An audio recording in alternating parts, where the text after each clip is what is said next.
Miseensonni liigii dargaggoota paartii badhaadhinaa biyyaalessaa hojiilee misoomaa magaalaa Adaamaa daawwatan. Sagantaa daawwannaa kanarratti koreen hojii raawwachiiftuu liigii dargaggoota paartii badhaadhinaa naannolee Itoophiyaa garaagararraa dhufan dabalatee hooggantoonni magaalichaa tokko tokko hirmaatanii jiru. Daawwannaa kanaan hojiilee akka misooma qonna magaalaa Qamadii Bonee, paarkii Abbaa Gadaa, Gaalaarii Ismaart Adaamaa daawwataniiru. Daawwannaa kanarratti kan argaman itti aantuun pirezidaantii liigii dargaggoota paartii badhaadhinaa giddugaleessaa fi itti gaafatamtuu waajjiraa adde Abaang Kumuudaan akka jedhanitti magaalaan Adaamaa jiddugala konfiraansii ta'uu dabalataan magaalaa hojiin misooma garaagaraa itti hojjetamaa jirtu ta'uu mirkaneeffanneerra jechuun dargaggoonni gama hundaanuu hirmaannaa cimsuun kaayyoo paartii badhaadhinaa milkeessuuf tumsa irraa eegamu taasisuu qabu jedhan. Akkuma beekamu magaalaan Adaamaa magaalaa giddugala konfiraansii jedhamuun beekamtudha. Amma garuu hooggansa jabaa fi murannoo qabu waan qabduuf magaalaa qonna dabalatee hojiiwwan bu'aalee badhaadhinaa argisiisan itti hojjetamaa jiran taatee jirti. Kanaafuu himala badhaadhinaa jalqabame kana kan galmaan ga'u nuyi waan ta'eef namni hunduu naannooma jirutti cimee hojjechuu qaba.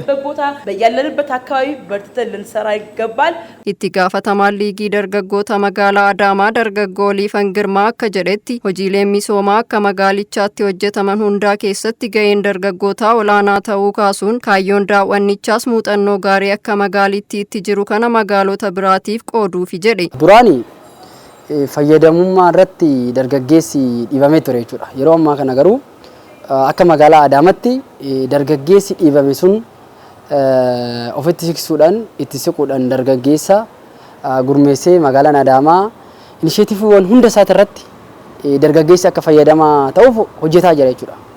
Dargaggeessi humna misoomaa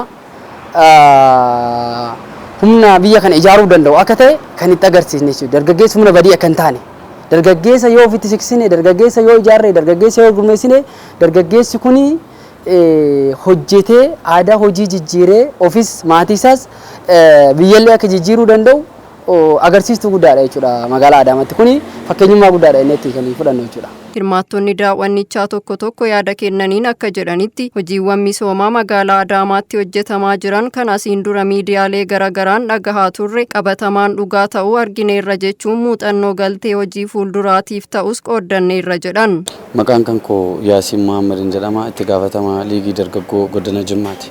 Daawwannaa keessatti waa hedduu argine. Tokkoffaa wanti an ajaa'ibsiifadhe magaalaa Oromiyaa keessatti Adaamaa Siitii jechuun dhageenya malee Adaamaa Siitii maal akka ta'e akkam akka ta'e teknooloojiidhaan guutamee gara fuula duraatti fudhatee akkasitti adeeme fakkeenya Oromiyaa ta'e akkasitti fudhatee adeema jennee yaadnee hin beeknu.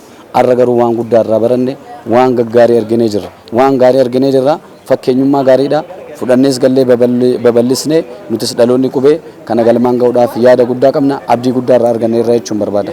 Yaada guddaa yookiin yaada badhaadhinaa fuulduratti ceesisuudhaaf namni hunduu tattaaffiidhaan hojjetee waan kana ifatti akkas dargaggeessi kun dhufee daawwachuudhaaf baay'ee waan gaariidha. Iddoo hundattis immoo dargaggeessi har'a dhufee ilaale kun muuxannoo isaa fudhatee galee mana isaarratti, naannoo isaarratti, magaalaa isaarratti wanti guddaan hojjetamuu akka danda'u muuxannoo guddaa fudhannee jirra. Nutis immoo kanumaan itti hojjechuudhaaf yaada jiru kana fudhannee jirra jechuudha.